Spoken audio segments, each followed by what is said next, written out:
ప్రభువైన యేసు నామములో మీ అందరికి శుభములు పలుకుతూ నేటి బంగారు పరగ ధ్యానంలో మరి ప్రత్యేకంగా ఉన్నటువంటి మరి ఆరాధన అంశాలని మరొకసారి ముగింపుగా నా దగ్గర ఉండే సేకరించిన అనుభవాల్ని మీతో చెప్పుకుంటూ ఆత్మీయంగా ఆయన ఆరాధించుకోవడానికి నేర్చుకుందాం. ఒక్కొక్కసారి ఆరాధించడం ఎంతో ప్రాముఖ్యం. మరి మెలు చేయకనే ఉండలేవయ్యా, ఆరాధించకనే ఉండలేనయ్యా అనే మాటను బట్టి ఆరాధించే భావాల్ని నేను సేకరించడం జరిగింది. ఇవి మనకి ఆత్మీయంగా మేలు జరుగుతాయని పలుసార్లు చెప్పుకోవడం వల్ల మన నోటికి జ్ఞాపకం వస్తాయని నేను ఆలోచిస్తూ నేను అనే మాట మీద నేను ఈరోజు చెప్తానికి ఇష్టపడుతున్నా అండి.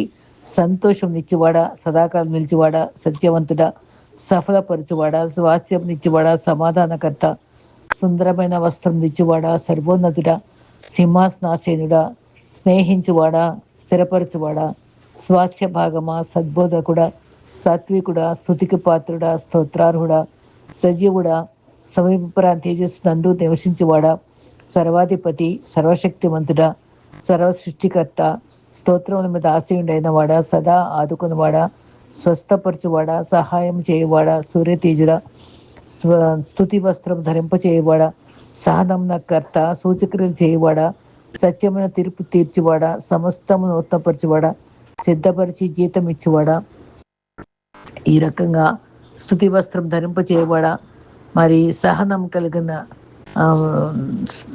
సృష్టికర్త, సూచక్రియలు చేయవాడా, సత్యమైన తీర్పు తీర్చివాడా, సమస్తము నూతనముగా పరచువాడా, సిద్ధపరిచిన జీతం ఇచ్చేవాడా, సమాధానం ఇచ్చేవాడా, సర్వభూమికి రాజా, సైన్యములుగా యెహోవా, సర్వసంపన్నుడా, సముద్రములు నడిచేవాడా.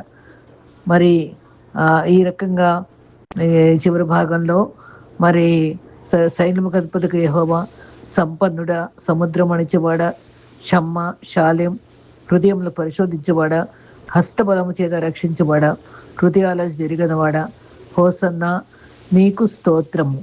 ఈ రకంగా మనం ఆరాధించుకుందాం. దీంతో నేను సేకరించిన విషయాలు ముగిసినాయండి. దాంతో గతంలో చెప్పినవి కూడా మీరు సేవ్ చేసుకుని ఉంటే ఇది అది కలుపుకొని మీరు ధ్యానించుకుందాం. ఆ రకంగా ప్రభుని ఆరాధించుకోవడానికి ఇష్టపడదాం. మరి బైబిల్లో చిన్న చిన్న ప్రార్థనలు మనం ఏ విధంగా స్వల్పంగా చేయగలం ఆలోచిస్తే, ఉదయాన్న లేచి ప్రభువా నిన్నే ప్రేమిస్తున్నాను, నీకే స్తుతి మహిమ కలుగ్గాక అని పలుకుందాం. అలాగ బయటికి వెళ్ళే సమయాల్లో ప్రభువా నేను చేయి పనిలో నా చేయి పట్టుకుని నాతో రండి అని పలుకుదాం.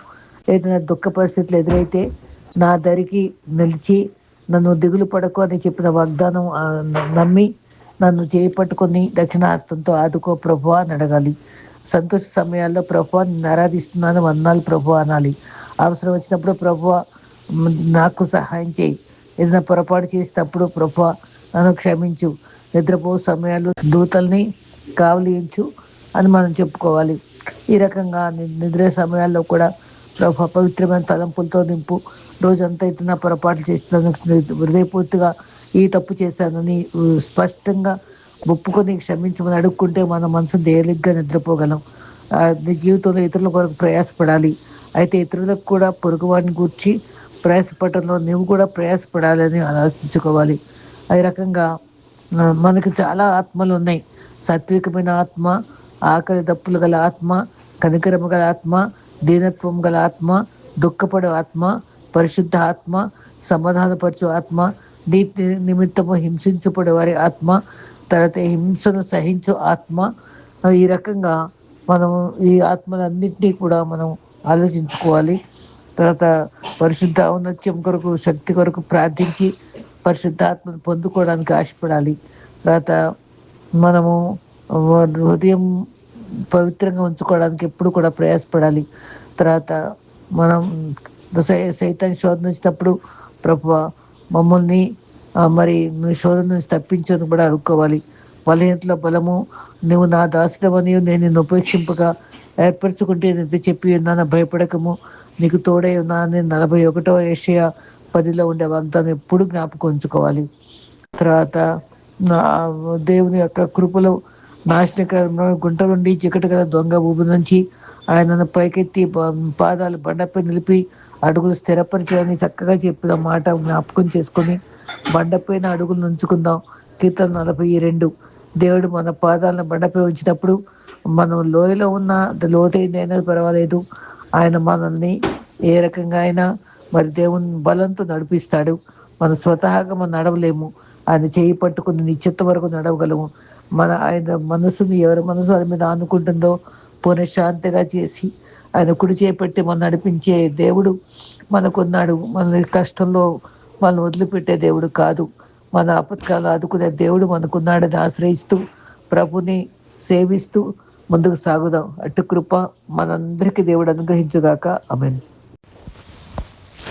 కృపగల యేసు నామములో ఈనాటి బంగారు పెరుగులో కొన్ని ఆత్మీయ సత్యాలని తాంచుకుంటూ మరి ఇద్దరు భక్తుల యొక్క జీవితాలని నేను చెప్పాలనుకుంటున్నాను.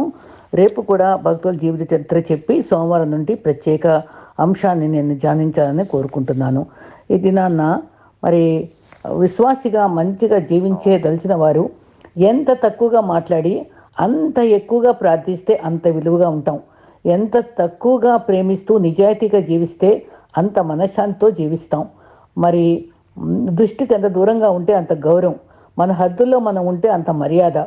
ఎంత తక్కువ ఆశిస్తే అంత ప్రశాంతత, ఎంత నిగ్రహంగా ఉంటే అంత అగ్రస్థానంలోనే ఉంటాం. మీరు ఏ మతశాఖకు చెందినవారు, ఏ సంఘానికి సభ్యులుగా ఉన్నారని ఎంతోమంది ప్రశ్నిస్తూ ఉంటారు. మరి దేవుని ప్రేమించే భయపడు వారికి స్నేహితులను, దేవుని శాసనాలు కట్టడలు అనుసరించే సంఘము సభ్యుడినని చెప్పాలి. దేవుడు సదా మనల్ని మంచి సహవాసంలో తద్బిది చేయటకే కనిపెట్టి చూస్తాడు. ఆయన చిత్త స్వరూపంలో మార్చుటకు మనం సృష్టించబడ్డాం కదా అని గుర్తుంచుకోవాలి. దేవుడు తన కొరకే ఎన్నుకున్న వ్యక్తులను సుదీర్ఘకాలము ఓర్పు నేర్పించి తీరుతాడు. యోసేపు తన ఉన్నత స్థానంలో చేరటానికి 13 సంవత్సరాలు కనిపెట్టాడు. మరి అబ్రహాము వాగ్దాన ఫలం పొందుటకు 25 సంవత్సరాలు నిరీక్షించాడు. మోషే 2 సార్లు 40 సంవత్సరాలు విభిన్న అనుభవాల తర్వాత నాయకుడయ్యాడు. క్రీస్తు 30 సంవత్సరాలు గుప్తంగా ఉండి 3.5 సంవత్సరాల అత్యధికంగా మరి అపురూపమైన అద్భుతమైన సేవ చేసుకున్నాడు. అన్ని తరాల వారికి స్ఫూర్తినిచ్చే నిత్య జీవానికి వారసులను చేస్తూనే ఉన్నారు. సంతోషం అనేదంట సెంటు వలె సువాసనలు వెదజల్లుతుంది. ఇతరులపై సెంటు చల్లినప్పుడు అది చల్లిన వారికి వాసన వస్తుంది. ఆ వాసన ఆహ్లాదాన్ని ఇస్తుంది. మనల్ని సంతోషపరిస్తే అది మనకు కూడా సంతోషం మిగులుస్తుంది. ఇతరులు సంతోషపడితే నీ ఆర్థిక స్థితిని బట్టి నీకు కళను ఇవ్వడు, కానీ నీ బ్యాంకులో సొమ్మును గురించి పట్టించుకోకూడదు. కానీ నీ యథార్థత, తగ్గింపు, నీ విశ్వాసాన్ని రోజు తనిఖీ చేస్తాడు. ప్రభు కొరకు మనం మరి నిర్భయంగా, సంతోషంగా, మరి ఇష్టపూర్వకంగా దేవునికి యథార్థంగా జీవించడానికే మనం సిద్ధపడదాం. ఈ భక్తుల జీవితాలు మనకు చాలా అత్యధికమైన స్ఫూర్తినిస్తూనే ఉంటాయి. అది మనం గమనించుకోవాలి. ఈ గొప్ప భక్తుడి పేరు మనం తరచుగా వినం, కానీ ఆయన చేసిన సేవ చాలా గొప్పది. జర్మనీలో మొరావియన్ ఉద్యమం కోసం మరి కౌంట్ జింజెన్ డార్ఫ్ అని ఆయన చాలా గొప్ప కృషి చేశాడు. నీ సన్నిధి రాని ఎడల ఇక్కడికి నేను మమ్మల్ని తోడుకొని పోవద్దు అని చెప్పుకునేవాడు. అయితే ఎందరో భక్తుల జీవితాల ధ్యేయం గ్రహిస్తే వారి ఆశయాలన్నీ యేసు మాత్రమే కలిగి ఉండేవారిగా ఉన్నారు. క్రీస్తు సిలువ తప్ప మరొకటి హృదయ స్పందన కలిగించలేదని నమ్మేవారు. కఠిన హృదయాలను కరిగించే బోధ క్రీస్తు బోధ. సిలువ బోధ మాత్రమే అది గాయాలని, మానసిక శారీరక గాయాలను మాన్పేది. పాపాలని చంపి పశ్చాత్తాపడి పడినటువంటి ఆత్మకు నూతన జీవాన్ని ఇస్తుంది. సాధు సుందర్ సింగ్ భక్తులు చెప్పిన మాటలే ఎందరో అనుకరించారు. నా శ్రమల్లో, బాధల్లో క్రీస్తు సిలువయే నాకు ఆదరణ, నిరీక్షణ, ఉత్తేజాన్ని కలిగించేది కూడా అదే. క్రీస్తు తన ఐశ్వర్యాన్ని వదిలి సిలువను సహించగా ఆయన కొరకు ఆత్మ సంపాదించుటకై నేను నా సిలువను మోయడమే గొప్పతనం కదా అని అనేవాడు. ఈ భావములే జీవితాశయం కలిగి జీవించారు. దానిలో మనం కొంతైనా కలిగి ఉండాలి కదా. డాక్టర్ తన జీవితాన్ని దేవుని సన్నిధి సదా అనుభవిస్తూనే అదే అంశం బోధించేవారు. బహుశా ప్రార్థించే విశ్వాస జీవితంలో బయలుపరిచే అనుభవ ప్రభావము చల్లారినాత్మలకు నిరుత్సాహపరచుటకు, సంఘానికి విరుగుడుగా ఉండి ఉజ్జీవంతో తేజోవంతమైన ఉజ్జీవాన్ని కలిగించేదిగా ఉంటుంది. ఒక వ్యక్తి ప్రార్థనాత్మ అనేక దేశాలను ప్రభావితం చేయగలదని ఆయన జీవితమే సాక్ష్యముగా మన ప్రోత్సాహాన్ని అందిస్తుంది. సంఘ చరిత్ర అంతా చూస్తే యేసు ప్రభుని మిక్కిలుగా ప్రేమించేవారు ఆయన సన్నిధి యొక్క ప్రాముఖ్యత ఎంతో అవసరంగా గుర్తించేవారు. మరి ఈ జెనిజెడ్ జోస్ డార్ఫ్ గారు మరి ఇట్టి తలంపులు కలిగి ప్రవక్తల వర్గంలో చెందినవారు. క్రీస్తులో అన్యోన్య సాహసం కలిగి ఉండుట క్రైస్తవ జీవితం నాకు ఒక ప్రాముఖ్యమైన ప్రత్యక్షతగా తలంచేవారు. ఈయన తన జీవితంలో ఆయన దీవెనకరమైన సన్నిధి అని దహించడం అంశంగా ఉండేది. వీరి యవన కాలంలో ఎంతో ప్రసిద్ధి చెందిన ఒప్పుకోలు తన జీవితపు దీర్ఘవాక్యంగా ఉండేది. నాకున్న బలమైన ఆశ లేక ఆకాంక్ష ఏంటంటే యేసు మరియు యేసు మాత్రమే అనేవాడు. ప్రార్థనా జీవితం. ఈ భక్తుడు క్రీస్తు పట్ల ప్రగాఢమైన ప్రేమ యొక్క పర్యవసానము ఒక నిబద్ధత అంటే ఒక క్రమం కలిగిన ప్రార్థనా జీవితం కలిగి ఉండేవాడు. మరి ఈయన వారి సభలు మరి ప్రబలమైన ప్రార్థనా రహస్యం యొక్క తన తొలి దినాల్లో నేను నేర్చుకుని ఉండేవాళ్ళు. 16వ ఏట హాల్లే కాలేజీలో వదలక పూర్వము తను స్థాపించిన ప్రార్థనా గుంపులు 7 ప్రార్థనా సంస్థలు పట్టికను ఫ్రాంకే అనే ప్రముఖ ప్రొఫెసర్ గారికి అందించాడట. ఆ అత్యున్నతమైన మొరేవియన్ ఉద్యమంకు పూర్వమే నిత్య నూతనమైన పరిశుద్ధాత్మ యొక్క కృమ్మరింపు కొరకై ప్రార్థనలను ప్రోత్సహించేవాడు. ఈ విధంగా జరిగిన ప్రార్థనా ఫలితమే 1727 ఉద్యమము ఉన్నతమైన జాన్ గ్రీన్ఫీల్డ్ అభివర్ణిస్తారు. ఈ విధముగా సంఘ చరిత్ర అంతట్లో కూడా 1727 సంవత్సరంలో మొదలుపెట్టిన అద్భుతమైన ప్రార్థనా ఉద్యమము 100 సంవత్సరాలుగా కొనసాగింపబోట మరి ఎక్కడన్నా చూడగలమా? ఈయన స్టార్ట్ చేసిన ఉద్యమం 100 ఏళ్ళు ప్రబలిందట. ఎంత గొప్ప అనుభవం! ఆయన గంటల కొలది మరి జరుగు విజ్ఞాపనగా గుర్తించేవారు. ఈ విధంగా సహోదరులు మరియు సహోదరుల వలె మాదిరి సంఘం యొక్క పని మరియు సంఘం అవసరతల బట్టి మరి విడువక ఎడతెగక ప్రార్థన చేయడం అన్నది దాని సారాంశము. బలముగా ప్రార్థన చేయు వ్యక్తి యొక్క ప్రభావము బలహీన సంఘంలోకి విరుగుడుగా ఉన్నది. ఈ భక్తుడు మరి ప్రభు యొక్క ప్రార్థనా జీవితం ఒక చిన్న తెగ లేక జాతితో ఆగిపోలేదు. మరి ప్రపంచమంతా ప్రభావితం చేయలాగున కొనసాగింది. గొర్రెపిల్ల కొరకైన ఆత్మలు. ఈ భక్తుడు ప్రభు కొరకు తన పట్ల ఎంత ప్రగాఢమైన ఆశ కలిగి ఉండేవాడో అంతటి ఆశ నశించే ఆత్మల పట్ల కలిగి ఉండేవాడు. ఒక మండుచున్న లేక జీవం కలిగిన ప్రేమ మరియు ప్రార్థనా శక్తి కలిగిన మరి పిడికెడు అనగా బహు కొద్ది మంది ప్రవక్తల ద్వారా లోకమంతా సువార్థీకరణ చేయవచ్చునని ప్రగాఢ నిశ్చయత కలిగి ఉండేవాడు. వారి నాయకులకు కలిగిన ఈ దృఢమైన భావోద్వేగమును మొరేవియన్ సహోదరులు వెనుకంజ వేయక అంగీకరించేవారు. ఆ నూతనంగా స్థాపించబడిన మిషనరీ కొరకు ఆశ లేక అభిలాషను పేర్కొనేటకు ఒక ముద్రిక చూపించవలసినది. ఒక ముద్ర కెంపు లేక రక్తవర్ణంలో ఉన్న గొర్రెపిల్లను ఆధారంగా చేసుకుని ఎత్తబడిన పునరుద్ధానపు శిలువ జయోత్సాహంతో కూడిన ధ్వజముగా ఎత్తబడి ఈ క్రింది దీర్ఘవాక్యం కలిగి ఉండింది. మన గొర్రెపిల్ల జయించెను, ఆయన వెంబడించుతుందో రండి. ఇదంట నినాదము. మన గొర్రెపిల్ల జయించాడు, అతన్ని వెంబడించుదాము రండి. సువార్త లోకమంతటా అందించవలసినది. బాధ్యత గలవారంగా తమను తాము లోకమునకు రుణస్థులుగా భావించేవారు. మరి స్వయమును ఉపేక్షించుకొని త్యాగము విధేయత కలిగిన జీవన శైలి స్వీకరించి వారిగా ఉండవాలని బోధించేవాడు. గొర్రెపిల్ల పిలుపుని అందుకున్న వారు మొట్టమొదటిగా వెళ్ళినప్పుడు ఎంతటి కఠినమైన హీనమైన ప్రాంతములనైనా వెళ్ళగలిగిన వారిగా ఉండవాలని నొక్కి చెప్పబడింది. కార్యం ప్రారంభించటంలో పట్టుదల, శ్రమలోని కష్టములో ధైర్యము మరియు క్రీస్తు కొరకు మరియు నశించిపోతున్న ఆత్మల కొరకు మరి సమర్పణ విషయంలో ఏ సులువ సైనికుడు కూడా మరి మొరేవియన్ సహోదరులను అధిగమించలేదు. ప్రపంచ సౌవార్తిక అనుభవానికే పురుకొల్పుట. 1791 సంవత్సరమున సువార్తీకరణ నివేదికలో మొరేవియన్ మిషన్ కొరకు వారికి ఉన్న ప్రేరణను ఎంతో అందంగా వివరించారు. వారి సహోదరులను దూర ప్రాంతంలో మిషనరీగా పంపుటయందు యేసు క్రీస్తు అన్న రక్షకుని సువార్త అందరికి అందించడంలో ఒక తీక్షణమైన కోరిక కలిగి ఉన్నారు. సాతాను బంధకములో మరియు పాపపు దాస్యములో కాడి క్రిందను చీకట్లో కూర్చుని మూలుగుచున్న వేలాది మంది ప్రజలను గురించి విన్నప్పుడు వారు ఎంతో దుఃఖితులేరి దేవుని వాక్యమందలి మహిమకరమైన వాగ్దానంలో బట్టి క్రీస్తు యొక్క మరణము మరియు శ్రమలకు అన్యులు తగిన బహుమానం అని తలంచారు. అయితే ప్రభువైన యేసుక్రీస్తు ఆజ్ఞను అనుసరించి పూర్ణ నిశ్చయతతో మరియు విధేయతతో భూలోకం అంతటికీ సువార్త ప్రచురించటలో ప్రభునందు తమకు ప్రయాస వ్యర్థం కాదని జ్ఞాపకం చేసుకునేవారు.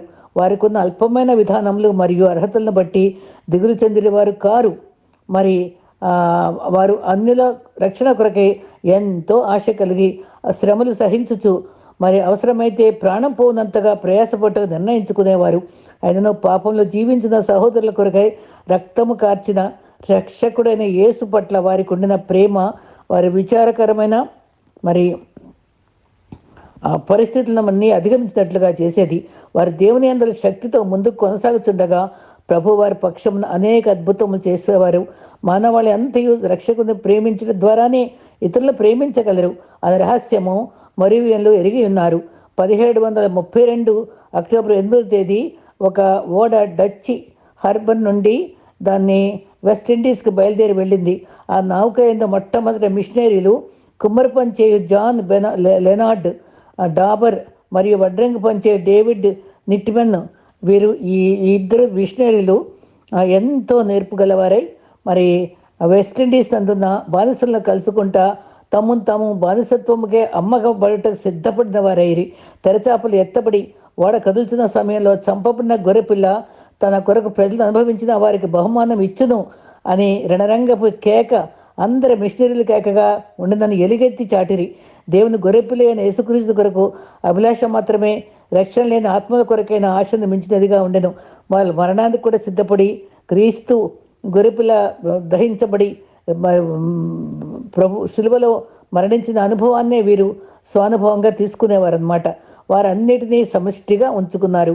మరి జింజెన్ డార్ఫ్ గారికి కలిగిన మరి యొక్క దర్శనం ఏంటంటే అది ఆస్తి అదో అపోస్తులిక సంఘము తిరిగి సమకూర్చుట, ఒకరినొకరు ప్రోత్సహించుకొని సహాయం చేసుకొని ప్రేమించి ఇతరుల పట్ల పూర్తిగా పూచి వహిస్తే మరి తను ఉపేక్షించుకోవడం, త్యాగము విధేయత కలిగిన జీవనశైలి స్వీకరించి వారిగా ఉండాలని బోధించేవారు. అటువంటి భారం కలిగిన విశ్వాసులు ఎక్కడున్నారండి? అటువంటి బోధకులు ఎక్కడున్నారు? మరి ఈ దినాల్లో అటువంటి భక్తుల యొక్క ఉనికి మనకు కావాలి, రావాలని మనం ప్రార్థించడం తప్ప మనం ఏమీ చేయలేం. మనం కూడా అటువంటి భారం కలిగిన వారంగా ఉండటానికి ప్రోత్సహించబడాలి. అయితే ఒకే ఆసక్తి మరియు ఐక్యపరచు కీర్తనలు మరియు ఎడతెగని ప్రార్థనా కుటుంబాలు కలిగి ఉన్నారు. 1738 జాన్ వెస్లీ గారి సంతోషకరమైన ప్రాంతం దర్శించినప్పుడు ఎంతో ముగ్ధులై తన దినచర్య పుస్తకములో ఈ విధంగా రాశారు: నా జీవిత కాలమంతయు ఇచ్చట సంతోషంగా గడిపి ఉండును. మరి సముద్రపు నీటితో కప్పబడినంతగా ఈ భూమిని క్రైస్తవ్యం ఎప్పుడు నింపుతుంది అని బాధపడ్డారట. దేవునికి సమీపంగా ఉండటే తప్ప అతనికి మరొక ఆనందం లేదు. ఈ విధంగా చూసినాను. మరి జింజిన్ గారు జీవితము మచ్చలేక లోపం లేనిదిగా ఉండింది. దేవుని యొక్క దహించినంతగా అతనికున్న ఆశ మరియు ప్రభు అయిన యేసుక్రీస్తు ప్రేమ కట్టుబడి ఉండుట చూడగా ఎవరైనా కదల్చబడేవారు. ఈ కింది ఉత్తరము ద్వారా ఈ భక్తుడి యేసు పట్ల దహించు ప్రేమ నిదర్శనం అవుతుంది. మనం రక్షణను ప్రకటించు పద్ధతి ఈ విధంగా ఉంటుంది. ప్రతి ఒక్కరి హృదయము తట్టును మన కొరకైన మరణించిన ప్రేమ గల గొర్రెపిల్ల మరి చూపించాలి. దేవుని కుమారుడు అయినప్పటికీ ఆయన మన పాపం నిమిత్తము సజీవ యాగముగా సమర్పించుకున్నారు. యేసు రక్తము గురించి బోధించుట, మరణం వరకు యేసు చూపిన ప్రేమ మరియు యేసు యొక్క మరణము సంభాషణ ఎందు కానీ తర్కములందు కానీ 15 నిమిషాలైనా ప్రేమైన యేసుక్రీస్తు గొర్రెపిల్ల గురించి తప్ప మరి ఏ సంగతి ఎత్తకుండా ఉండాలి. యేసు యొక్క ఆయన గూర్చి ఆయన ఎందున్న ఆయన సంబంధించిన ఏ సద్గుణంలో తప్పించి మరొకటి పేరెత్తకుండా ఉండాలి. ఆయన ఎందు విశ్వాసం ఉంచాలి. ఆ ఆజ్ఞ తప్పించి మరొక బోధించకూడదు. ఆయన మన కొరకు చేసిన ప్రాయశ్చిత్తం కంటే మరొక సమర్థించగల న్యాయం లేదని చెప్పాలి. పాప విముక్తి కొరకు మరి పరిశుద్ధంగా చేసేది మరొకటి లేదు. కానీ పాపము చేయని ఆధిక్యత కలదని దేవుని సమీపంగా ఉండుట మరి ఎక్కువ సంతోషము, దానికన్నా దీని మించింది ఏమి లేదని తలంచుచు ఆయనకి ఇష్టమగ పనులు చేయవలని ప్రభు అయిన క్రీస్తును ఆయనకు దేవుళ్ళు పోగొట్టుకుంటాం కన్నే మెచ్చిన పరిత్యాగం లేదని, క్రీస్తును తప్ప మరి ఎచట జీవం పొందలేమని ఆయన దృఢిగా నమ్మాడు. ఆయన జీవితము క్రీస్తుని గురించి అత్యధికమైన ఆసక్తి వలన లభించిందే ఉండింది. అదేవిధంగా నేటి నవీన సంఘం యొక్క పతనము కూడా వారి ఆత్మ ప్రేరణకై క్రీస్తు ఎడల వారికి ఉన్న అసంపూర్ణమైన శ్రద్ధ ఆ దినముల్లో కూడా యేసుక్రీస్తు గురించి మరి మొరపెట్టే అనుభవం కలిగి ఉన్నారు. ఆయన ఎచ్చటి నుండినను నీ ప్రేమను నీవు నీకుండిన ప్రేమను వదులుతావని నీ మీద తప్పు ఒకటి మోపవలసినది. నువ్వు ఏ స్థితిలోంచి పడితేవో జ్ఞాపకం చేసుకుని మారుమనసు పొంది ఆ మొదటి క్రియలు చేయము. ప్రకటన 2:4 అది ఎప్పుడు జ్ఞాపకం ఉంచుకోవాలి. చివరిగా క్రీస్తు కొరకు ప్రయాసపడిన విశ్వాస విరునుగా దాల్పు గారు గొప్ప పరిచర్య కొనసాగించారు.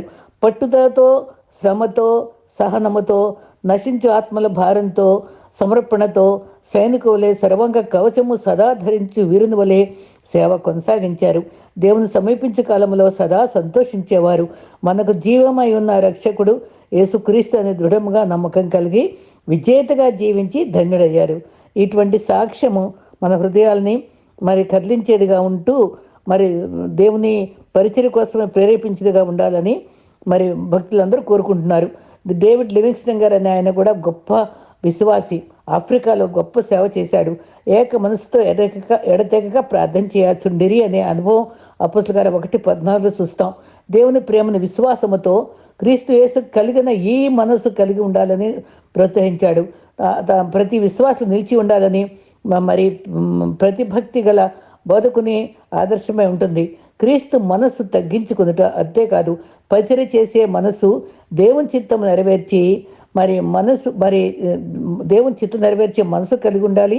క్షమించే మనసు కలిగి ఉండాలి. ప్రేమ నిండిన మనస్సు. విశ్వాసుల వీరి జాబితాలు ఉన్న వారందరికీ ఈ మనస్సు ఉంది కదా. వీరి అనుభవాల జ్ఞానంతో ప్రతి చదువరి క్రీస్తు స్వారూప్యంలోకి రావాలనేదే కర్తవ్యంగా భావించాలి.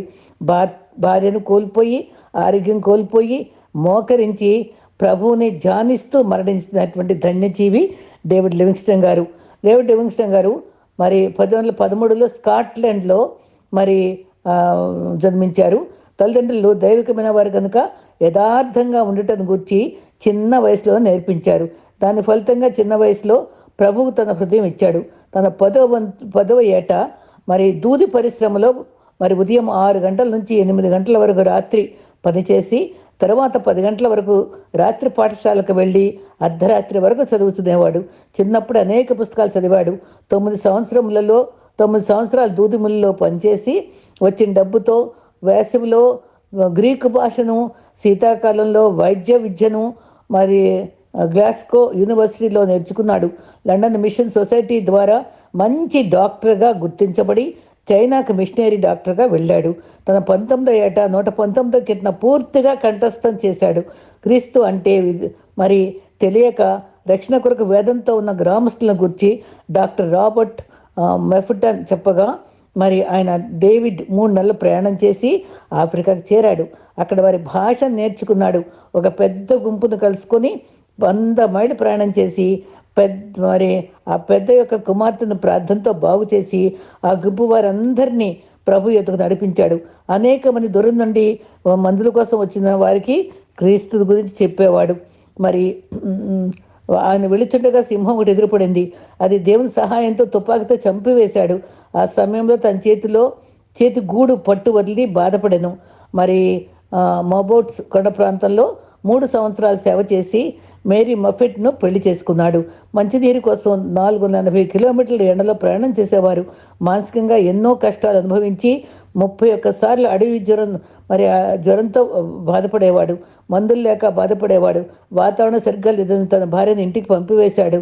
5 సంవత్సరాల తర్వాత తన భార్యను చూశాడు. అప్పటికే డేవిడ్ చెట్టు కొమ్మలు పొడుచుకుని ఒక కన్ను పోయాను. కొంతకాలం నాకు భార్య చనిపోయాను. మరలా ఆఫ్రికాకు వెళ్ళి 2 సంవత్సరాలు సేవ చేశాడు. కొంతకాలంకు ఆయన ఎదురు నుండి ఏమి సమాధానం లేనప్పుడు హెన్రీ స్టాన్లీ పంపించారు. స్టాన్లీ డేవిడ్ను చాలా రోజులు వెతికి కనుగొని మందులిచ్చి తాను మారుమనసు పొంది వెళ్ళాడు. తర్వాత డేవిడ్ 2 సంవత్సరాలు సేవ చేసి 1973 మే 1వ తేదీన తెల్లవారుజాము 4 గంటలకు మోకరించి ప్రార్థిస్తూ ప్రభు సన్నిధి చేరాను. ఆఫ్రికా దేశస్తులు అతని హృదయాన్ని ఆఫ్రికా దేశంలో తన శరీరాన్ని ఆఫ్రికా దేశంలో పాతిపెట్టారు. అతని హృదయాన్ని మాత్రం పాతిపెట్టారట. దేహాన్ని మాత్రం ఆయన గుండె ఆ దేశస్తులు మార్పుకు కారణమైందని ఆయన గుండెని తీసుకుని ఆ దేశంలో ఉంచుకుని పాతిపెట్టి, దేహాన్ని మాత్రం ఇంగ్లాండ్ దేశంలో వెస్ట్ మినిస్టర్ అనే స్థలంలో ఘనత వహించిన రాజవంశపు భక్తులతో ఆయన సమాధిలో పాతిపెట్టారు. చివరిగా లివింగ్స్టన్ గారి బాల్యం నుండి విద్యాశక్తితో వైద్య విద్యను స్వీకరించి చైనాలో మిషనరీగా వెళ్ళారు. వాక్యాన్ని కంఠస్థం చేయడంలో నెరపరగలవాడే ఉండేవాడు. 119 కీర్తన వాగ్దానంలే తన జీవిత ఆధారం అయ్యాయి. ఆయన ప్రయాస ఆఫ్రికాలో వారి భాషను నేర్చుకుని అనేక శారీరక వ్యాధులు ఎదుర్కొని శ్రమతో పోరాడి సేవ చేశారు. ఆయన బోధ సేవ ద్వారా ఆఫ్రికా ప్రజలు నేర్చుకున్న జీవిత విలువలు, ఆచరణ యోగ్యాలు. ప్రతి వ్యక్తి క్రీస్తు ప్రేమతో నింపబడాలి. సిలువను ధ్యానిస్తూ దీన మనసు కలిగి జీవితాన్ని కొనసాగించాలి. ఆత్మానుసారంగా నడుచుకోవాలి. ఆధ్యాత్మిక విలువలపై మనసు నిలుపుకోవాలి. క్రీస్తు రాకడు సిద్ధంగా ఉండాలి. ఘనత గల గుర్తింపు పొందినటువంటి విశ్వాస వీరిని జ్ఞాపకాలు మనకు ఆదర్శం కావాలి. నిజంగా వీరిద్దరి జీవితాలు ఎంత త్యాగపూరితమైన జీవితాలు. వారి ప్రభు కొరకు ఉండే తపన, గుండె చప్పుడు మనం వినాలి. మనం కూడా ప్రభు కొరకు ఈ తరంలో దేవుడిచ్చిన మంచి జీవితాన్ని ఉపయోగకరంగా వాడుకుంటూ ప్రభు లక్షణాలన్నీ మన రూపాంతర అనుభవంలో పొందుకుని క్రీస్తు కొరకు నమ్మకమైన సాక్షులుగా ప్రతి చోట సాక్షిగా ఉంటూ మనకు ఒక లెగసీ, మనం తదనంతరం ఇతరులు అనుకరించే జీవితాన్ని జీవించడానికి ఇప్పటి నుంచి ప్రయాసపడటానికి ప్రభు మన కృప అనుగ్రహించుగాక. ఆమేన్.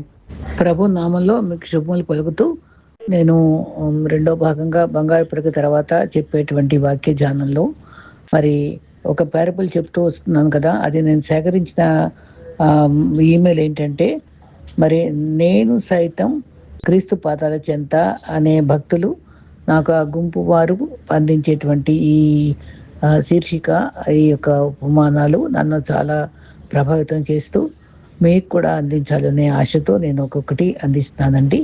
తర్వాత నేను మళ్ళీ ఇంకొక టాపిక్కు నేను రేపటి నుంచి నేను స్టార్ట్ చేసుకుంటాను. అయితే ఈ దినాన యేసుప్రభు చెప్పిన ఉపమానాలు చాలా విలువైనవి. అది అంతరార్థం ఎంతో గొప్ప ఆత్మీయ సత్యాల్ని దాగి ఉంది కాబట్టి అది మనం చాలా చాలా ప్రశాంతంగా ధ్యానిద్దాం. ఈరోజు గోధుమలు, గురుగులు.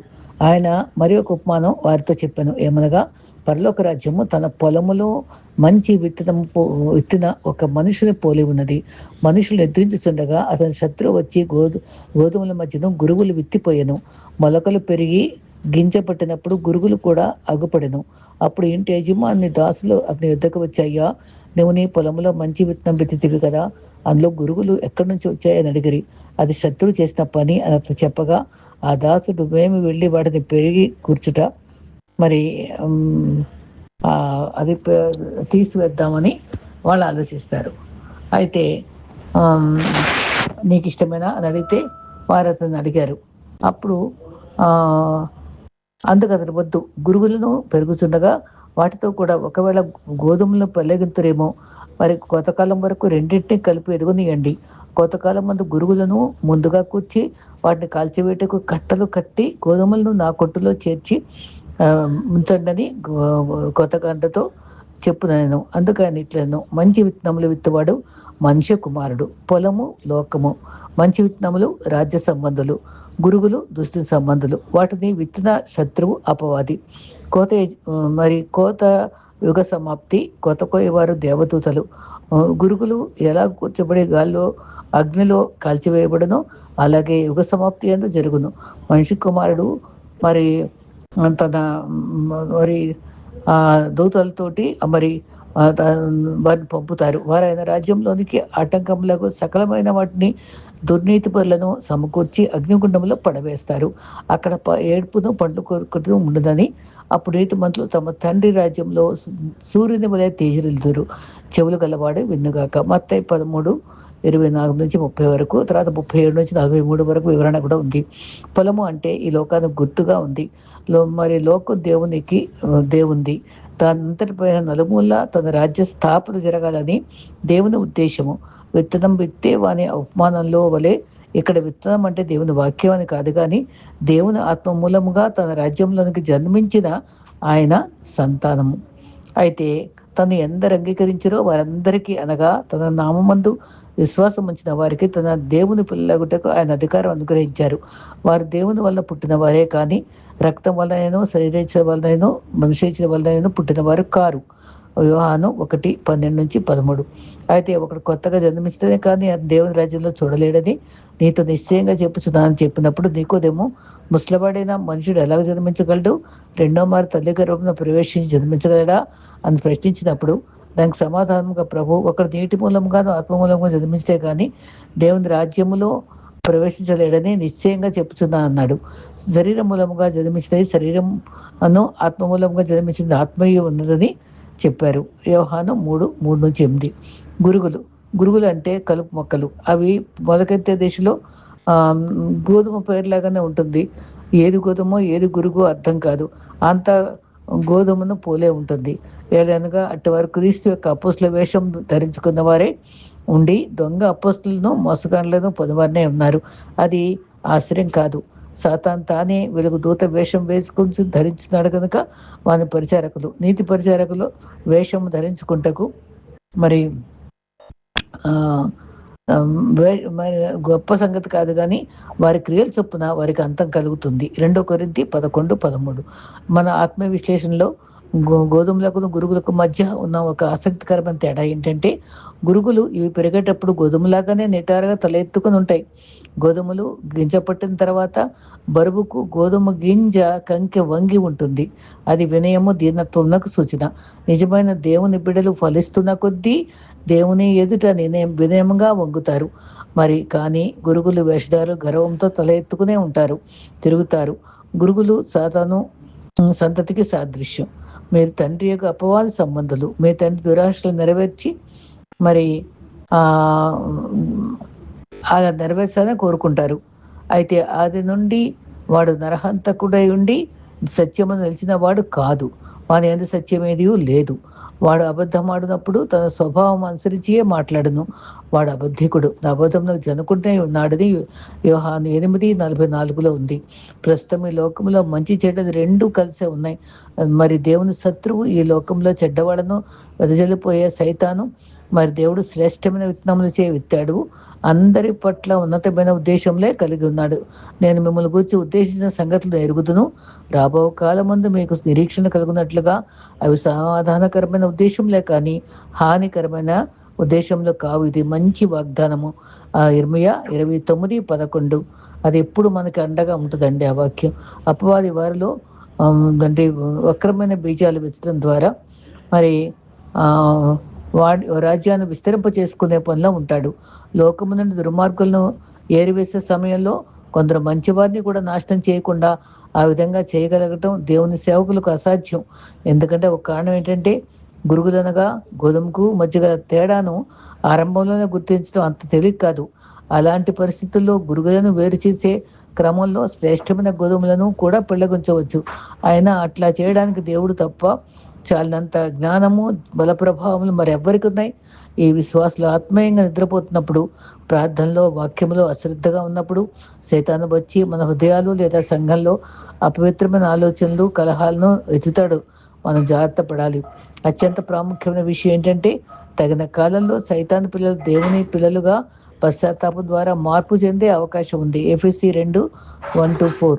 అయితే ఈ యుగాంతంలో జరగబోయే గొప్ప పంట కోత సమయంలో దేవుడు సైతాను సంతానము నుండి మన సంతానం అంతటిని వేరు చేస్తాడు.